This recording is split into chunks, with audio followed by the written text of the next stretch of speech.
E aí, primeiro ano, beleza? Tranquilo? Voltei então para mais uma aulinha aí online. Aula passada a gente falou sobre o surgimento do islamismo, como que o islamismo foi ganhando força com o Maomé, né? Vimos como que ele teria surgido, falamos também da Hégira, que é muito importante. E dando continuidade, nós vamos falar hoje de algumas características desse islamismo, né, do Islã, que são frequentes, por exemplo, nas provas do PISME. Tá? Então, olha só, esqueminha está aqui.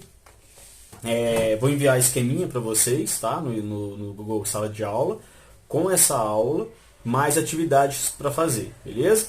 E é isso. Então tá, olha só. Primeira coisa, islamismo, a palavra islamismo, ou Islã, ela significa submissão total à palavra de Alá. Né? Alá é Deus, né, para os muçulmanos, e você ser muçulmano, né, ou seja, as pessoas que seguem o islamismo são chamadas de muçulmano, assim como, por exemplo, algumas pessoas que seguem o catolicismo, algumas não, né, as pessoas que seguem o catolicismo são chamadas de católicos, outras religiões são chamadas de evangélicos, por exemplo, né, os protestantes. Então quem segue o islamismo, ele é chamado de muçulmano. E é o seguinte, você ser um muçulmano, você tem que seguir mesmo todos os ideais e as ideias e as normas que o islamismo prega, tá?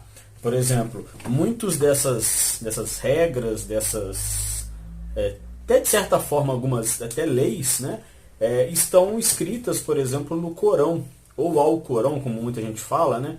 O Corão é o livro sagrado dos muçulmanos. Por isso, né, que quando a gente fala das religiões dos livros, né, são o cristianismo, o judaísmo e o islamismo. As três religiões monoteístas possuem livros sagrados. Né? O cristianismo tem a Bíblia, o judaísmo tem a Torá, né, que é o livro sagrado deles, e o islamismo tem o Corão. Tá? E lá você encontra todas as ideias que pregam, né, o islamismo. Antes disso um pouquinho, tem um termo muito famoso, né, dentro do islamismo, que é a jihad. O que é a jihad? A jihad ela foi mal interpretada durante muito tempo, até hoje é mal interpretada por alguns extremistas muçulmanos. O que é isso? A jihad, na verdade, ela significa empenho, força de vontade, você lutar pelos seus ideais, você lutar para conquistar alguma coisa. Era isso que significava jihad. Com o passar do tempo, algumas pessoas extremistas muçulmanos começaram a levar ao pé da letra o significado da jihad e começaram a combater, a guerrear, a matar pessoas em nome do islamismo, como se você tivesse que espalhar à força o islamismo para outras pessoas. Tá?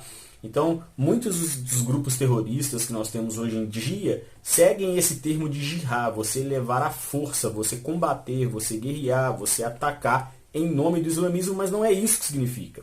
Tá? São interpretações ao pé da letra e de formas extremistas que existem em todas as religiões, católica, evangélica, espírita, judaica e o que for. Tá?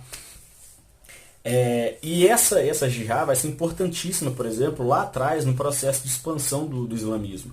O mundo árabe, depois que está centralizado ali, depois que o Maomé já pregou o islamismo e o islamismo virou quase como religião oficial da Península Arábica, ela se espalha, conquistando todo o norte do continente africano e pegando um pedacinho da Europa ali na Península Ibérica, onde fica Portugal e Espanha. Tá? Por muito pouco, os muçulmanos não conseguem invadir o centro da Europa ali e conquistar o continente. E eles vão ser expulsos a partir ali da Península Ibérica nas guerras de reconquista, mas esse é outro assunto que a gente vai ver. Tá? Então a jihad ela não é de agora, ela existe há muito tempo, e essa interpretação dela de forma errada é que vai ocasionar, por exemplo, o processo de expansão do islamismo pelo continente africano, pela Europa, pela Ásia também. Tá? E aí chegamos no ponto mais importante da aula, que são os pilares do Islã. Todo muçulmano tem que seguir 5 pilares que eles falam, né? 5 bases da religião muçulmana. Então você não é obrigado, desculpa, você, se possível, você tem que seguir esses 5 pilares. Então, olha só, tem que guardar, Diogo? Tem. Olha só. Primeiro, crer em Allah e apenas em Allah e aceitar Maomé como seu profeta. Ou seja, você tem que seguir o islamismo, né? Acreditar apenas em um único Deus, no caso Allah, e acreditar que Maomé foi o seu profeta. Ponto final. Tá? Fora disso, não serve para os muçulmanos. 2. Rezar 5 vezes ao dia voltado para Meca. Então, durante 5 vezes no dia, você tem que encontrar a localização de onde fica Meca. Hoje em dia você tem até aplicativos de celular que te mostram. E aí você vai botar um tapetinho no chão, vai fazer sua oração virado para a posição onde está a Meca. Ah, Diogo, mas eu trabalho o dia inteiro, ou eu faço alguma coisa que não posso orar 5 vezes. Não tem problema. Ora quantas vezes você puder. Tá? Não, orar 5 vezes ao dia voltado para a Meca, se possível. Ok? Ser generoso com os pobres, se possível também, né? Se você tiver uma condição boa, você pode ajudar e deve ajudar as pessoas que necessitam, tá? Agora, se você também está em problemas ali de dinheiro, né? Não tem como fazer isso. Jejuar no mês do Ramadã. Ramadã é um mês sagrado para os muçulmanos e ele não tem uma data, um mês específico que eu possa falar para vocês. Ele é de acordo com o calendário lunar, então ele varia durante os anos, os meses que são considerados sagrados. Tá? Durante o mês inteiro, os muçulmanos eles precisam jejuar, ou seja, ficar sem comer, apenas à base de água e daquele pãozinho de farinha e sal, né? Tipo um pão sírio, desde que o sol surge até que ele some. Tá? Então, até o pôr do sol. Então, nesse período do dia, você fica apenas na base da água e desse pãozinho sírio aí. E à noite você pode fazer uma alimentação balanceada, tranquila, e durante o dia, durante esse mês todo, em oração, em rituais e por aí vai. Tá? É um mês sagrado dos muçulmanos. Se possível, você trabalha, você é jogador de futebol, você não pode ficar sem comer, né, durante o campeonato, por exemplo. Então você tem que dar uma balanceada nessas ideias também. Tá? Ir até Meca uma vez na vida, o último.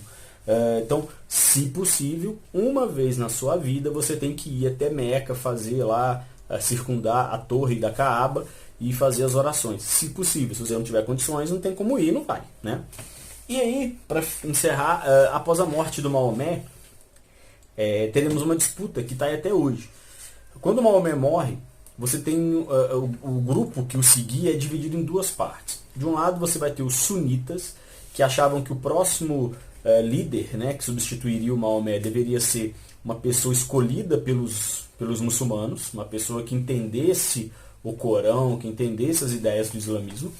E do outro lado você teve os xiitas, que eram pessoas mais extremistas, que achavam que o novo líder deveria ser um parente mais próximo do Maomé. Né? O Maomé não teve filhos, então, se não me engano, na época seria um tio dele, alguma coisa assim. Então, esses 2 lados nunca se entendiam, né? E haviam conflitos desde essa época até os dias atuais.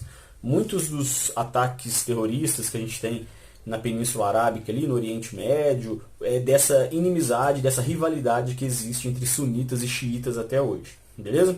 Fechei por aqui. Copiem o esqueminha no caderno, façam as atividades. Beleza? Valeu!